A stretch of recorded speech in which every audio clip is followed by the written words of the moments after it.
Good afternoon. Overuse of deadly force, violations of citizens' rights, and lack of accountability. Those are a few of the big problems within APD revealed today in a scathing report from the Department of Justice. We have team coverage of the contents of the report, the recommendations, and where the department goes from here. Our coverage begins with News 13's Crystal Gutierrez live outside APD headquarters. Crystal.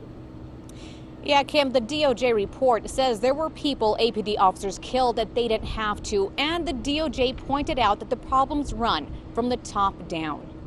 We found that officers used deadly force in an unconstitutional manner. The Department of Justice ripping into APD from officers who pulled the trigger to their supervisors and command staff, who the feds say did very little to stop the department's, quote, aggressive culture from continuing. Since 2010, APD officers have shot 33 men, killing 23 of them. That prompted the feds to step in 2012 to investigate. Today, the feds say the majority of those cases were not justified under federal law. We found that officers used deadly force against people who did not pose an immediate threat of death or serious harm to the officers or to others. The DOJ pointed out problems with a number of officer-involved shootings, and it doesn't end there. The DOJ says officers also use non-lethal force excessively, like tasers. We found that the Albuquerque Police Department engages in a pattern or practice of violating residents' Fourth Amendment rights. And then there's accountability, or lack of.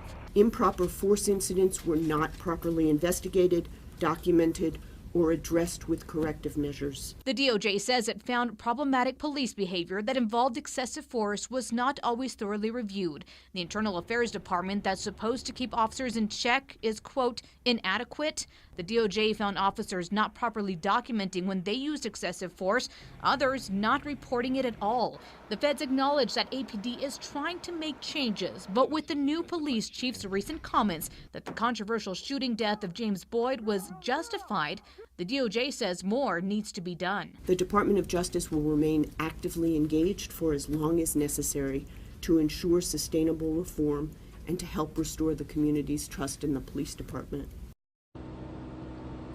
Now, the report also constantly hammers the department for its treatment of the mentally ill. The 5-page list of solutions cover everything from better hiring and training to build a less aggressive approach to police to building an IA that actually holds police officers accountable and weeds out problem cops. Back to you. Okay, thanks, Crystal. Now, we will have a reaction to the recommended changes regarding dealing with the mentally ill in our next half hour.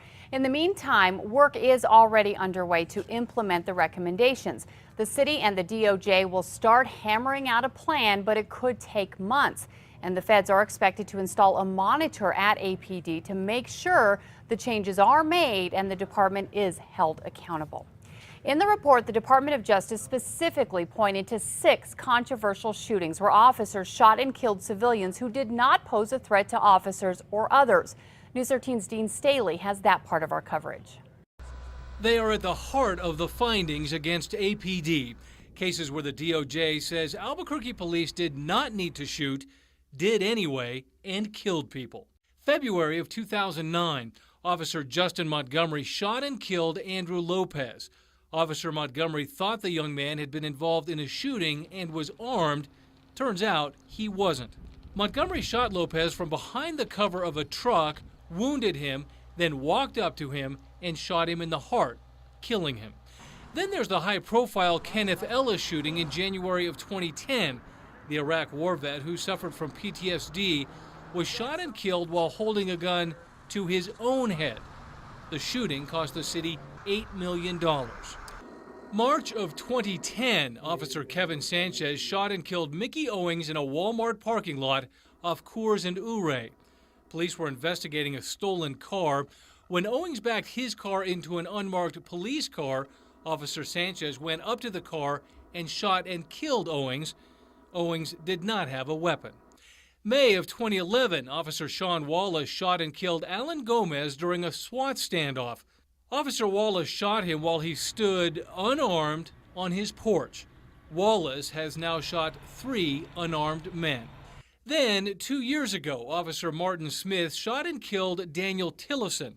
Tillison was in a stolen SUV. Officer Smith says he walked up to Tillison's window, gun drawn. Tillison reached for something, then backed the SUV into Smith's police car.